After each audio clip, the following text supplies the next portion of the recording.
कूड़ा करकट, पानी, बिजली, सफाई, park, community hall, hospital, college, school का सत्यानाश हुआ था पिछले 11 साल से, जब से हमारे भारतीय जनता पार्टी के कार्यकर्ता जो यहाँ से लड़े थे चुनाव 13 के बाद 24 तक इनके पास कमान थी आम आदमी पार्टी के विधायक और पार्षद के पास। अगर कांग्रेस सही करके लड़ती तो ये आम आदमी पार्टी पैदा ही ना होती। तो कांग्रेस लड़ नहीं रही। कांग्रेस का आप देखिए, घूमिए, कहीं कुछ नहीं। मुझे लगता है ये भी टीम है। तो बड़ी बात है, देश विदेश मोदी जी पे विश्वास जता रहे हैं, तो दिल्ली की जनता भी इस बार मोदी जी पे विश्वास जता रही है। और इस बार डबल इंजन की सरकार। दिल्ली विधानसभा चुनाव की तैयारियां पूरी तरह से जोर शोर से चल रही हैं और नामांकन प्रक्रिया खत्म होने के बाद तमाम पार्टियां प्रचार में जुट गई हैं। इस वक्त मैं मौजूद हूं हरिनगर विधानसभा में और यहां से बीजेपी ने अपने पुराने नेता पर भरोसा जताया है और यहां से श्याम शर्मा को प्रत्याशी बनाया, जो पहले दिल्ली के मेयर भी रह चुके हैं। हमारे साथ श्याम शर्मा हैं, हम उनसे बात करते हैं। पहले तो हम उन्हें टिकट मिलने की बधाई देते हैं। श्याम जी, बहुत बहुत बधाई। थैंक यू, धन्यवाद, बहुत बहुत धन्यवाद। क्या लगता है कि किस तरह का मुकाबला यहाँ पर रहने वाला है, क्योंकि पिछले 2-3 दिनों में जो है सो काफी सारी घटनाक्रम हुई है। सबसे पहले तो मैं अपने देश के प्रधानमंत्री श्री नरेंद्र मोदी जी का और पूरी भाजपा के शीर्ष नेताओं का बहुत बहुत धन्यवाद करता हूँ कि उन्होंने मुझे हरिनगर की जिम्मेवारी दी। पिछले 10 साल से हरिनगर के अंदर जो करप्शन, कूड़ा करकट, पानी, बिजली, सफाई, park, community hall, hospital, college, school का सत्यानाश हुआ था पिछले 11 साल से, जब से हमारे भारतीय जनता पार्टी के कार्यकर्ता जो यहाँ से लड़े थे चुनाव 13 के बाद 24 तक इनके पास कमान थी आम आदमी पार्टी के विधायक और पार्षद के पास। मैं 17 में जब प्रतिबंध लगा, भाजपा पार्षद पुराने नहीं लड़ेंगे, तो 17 के बाद जब ये आए तो आप चारों तरफ घूमिए, कूड़ा पड़ा हुआ है, करकट पड़ी है, कूड़ेदान भरे पड़े हैं, सीवर भरे पड़े हैं, पानी गंदा आ रहा है, जनता त्राही त्राही कर रही है और इतना बुरा हाल कर रखा है। और जो 2 दिन की घटना हुई है, जो पार्टी हमारी कहती थी कि ये केजरीवाल महिला विरोधी पार्टी है, वो कल का घटनाक्रम जो हुआ है, उससे पहले स्वाति मालीवाल जी का घटनाक्रम हुआ, उससे चीफ सेक्रेटरी अंशु प्रकाश जी का हुआ, वही घटना कल इन्होंने यहाँ की जो विधायिका थे उसके साथ किया और यहाँ की जनता एकदम बदलने के चक्कर में है। और मैंने यहाँ से तीनों चुनाव जब लड़ा हूँ, कॉर्पोरेशन का जीत कर आया हूँ और भारी बहुमत से जीता हूँ। क्या लगता है जिस तरह से वर्तमान विधायक का टिकट काटा गया, वो भी अंतिम समय में, क्या वो काम नहीं कर पाई इस वजह से, या कोई और वजह आपकी जानकारी में? मैं अब आपको फोन इस पे मीडिया में बताते अच्छा नहीं लगता, क्योंकि दिल्ली की जनता जब सुनेगी, वैसे तो दिल्ली की जनता को पता है ये केजरीवाल जो पार्टी है पैसों से लेकर टिकट दे रही है, ये सबको पता है।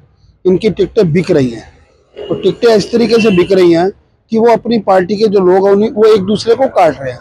यहाँ की जो विधायक है वो यहाँ पहले रहती नहीं थी, वो रहती है गुड़गामा, मगर वो पिछली एक महिला है, महिला को इन्होंने 1 महीने पहले प्रॉमिस कर दिया कि आपकी टिकट हो गई है। जो सर्वे रिपोर्ट बात हुई मेरी इनसे 1-2 कार्यकर्ताओं से आम आदमी पार्टी के, तो उन्होंने कहा जी जो सेतिया है वो सर्वे में जीत नहीं रहा और राजकुमारी कोकल जो है वो भी जीत नहीं रही, मगर वो थोड़ा सा यहाँ के विधायक होने के नाते तो लोग उन पर थोड़ा बहुत विश्वास जता सकते हैं। तो ये जब गेम चली तो ये जो सेतिया है कभी पहले कांग्रेस में था, सबसे पहले कांग्रेस में था, उसके बाद ये आम आदमी पार्टी में गया, फिर उसके बाद ये भाजपा की तरफ भी इसने रुख मोड़ा। पर भारतीय जनता पार्टी एक ऐसी पार्टी है जो एकदम किसी पे विश्वास नहीं जताती। तो जब उसको पता चला मैं भाजपा में शामिल नहीं हो सकता, तो फिर ये उसके बाद दोबारा आम आदमी पार्टी की तरफ चल पड़ा। और उसके बाद जो है इस विधायिका के खिलाफ उसने अपने अंदर ही अंदर एक षड्यंत्र रचना शुरू किया, जिसमें उसने भ्रष्टाचार के इल्जाम लगाए, काम के इल्जाम लगाए और पोस्टर लगवा दिए अपने ही MLA के। इसी सेतिया ने उस पोस्टर पे ऊपर कालक मल दी, क्रॉस करके एरो बना दिया और नीचे लिख दिया कि हरिनगर की जनता विधायक से हिसाब किताब मांग रही है। वो रिपोर्टिंग इसने अपने कार्यकर्ता भेजकर केजरीवाल जी ने केजरीवाल के पास भेजी। उसमें फिर लाइजनिंग हुई, लाइजनिंग होकर रात को 2:30 बजे नॉमिनेशन करते हुए उस विधायिका का पर्चा कैंसिल हुआ और ये टिकट यहाँ की 15 करोड़ में बिकी। इस बार कहते हैं कि पूरी ओवरऑल दिल्ली में जो है सो कांग्रेस की स्थिति बेहतर हो रही है पिछले चुनाव के मुकाबले। इसका फायदा कितना मिलेगा? मुझे लगता नहीं कांग्रेस की, क्योंकि कांग्रेस सही ढंग से लड़ी नहीं रही। अगर कांग्रेस सही करके लड़ती तो ये आम आदमी पार्टी पैदा ही ना होती।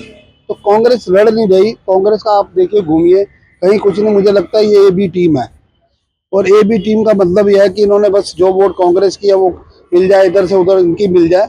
मुझे लगता नहीं कांग्रेस के पास वोट जाने वाली है दिल्ली के अंदर, क्योंकि कांग्रेस का भी जो चरित्र है वो भी इनका ही है। क्योंकि आज अगर आम आदमी पार्टी के अंदर कोई ये विधायक लड़ रहे हैं या पार्षद लड़ रहे हैं, ये सब कांग्रेस के लोग हैं। जो ये सेतिया पहले कांग्रेस में था, इसकी जो निगम पार्षद कांग्रेस में थी, इनका जो दूसरी निगम है वो कांग्रेस में थी।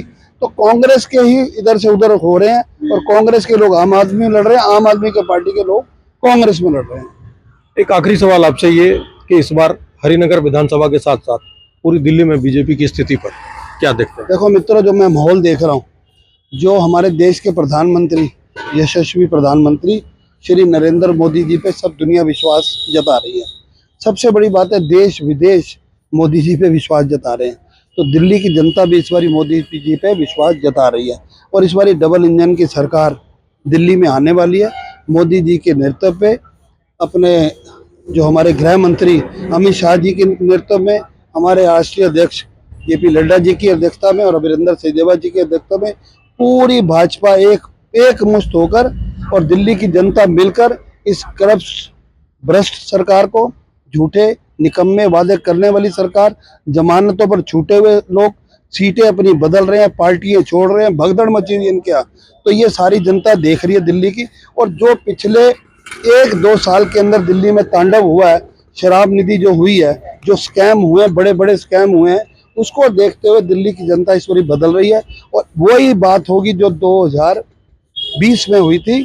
बीजेपी की हमारी 3 सीटें आई थी, 7 सीटें आई थी, और इनकी 63 आई थी। अब ये उल्टा होने जा रहा है। बीजेपी के 63 से लेकर 65 सीटें आएंगी। इसमें 2-3 सीटें कांग्रेस की आएंगी, या इंडिपेंडेंट आएंगी, या किसी और पार्टी की आएंगी, और बाकी एक आधी सीट इसको मिलेगी। और निश्चित तौर मैं आपको बता रहा हूँ, मेरा तजर्बा है, मैं 5 चुनाव लड़ा हूँ दिल्ली के अंदर, और 5 या 4 चुनाव में जीता हूँ। केजरीवाल खुद अपनी सीट हार रहे हैं, और मुझे लगता है कि वो भाग रहे हैं इधर उधर, और प्रवेश वर्मा जी पे उल्टे सीधे मनगढ़ंत एलिगेशन लगा रहे हैं, क्योंकि उनकी सीट इस टाइम डामाडोल हो चुकी है। तो देखिए, ये थे हरिनगर से बीजेपी प्रत्याशी श्याम शर्मा, जिन्होंने साफ तौर पर ये बता दिया कि इस चुनाव में, इस बार विधानसभा चुनाव में बीजेपी की स्थिति क्या रहने वाली है, और उसके पीछे उन्होंने पूरा लॉजिकली जो है सो तमाम बातों को समझाया, और ये बताया कि इस बार दिल्ली की जनता बीजेपी पर भरोसा कर रही है और परिणाम बेहद ही सकारात्मक होने वाले हैं। मनोरंजन कुमार, दिल्ली तक।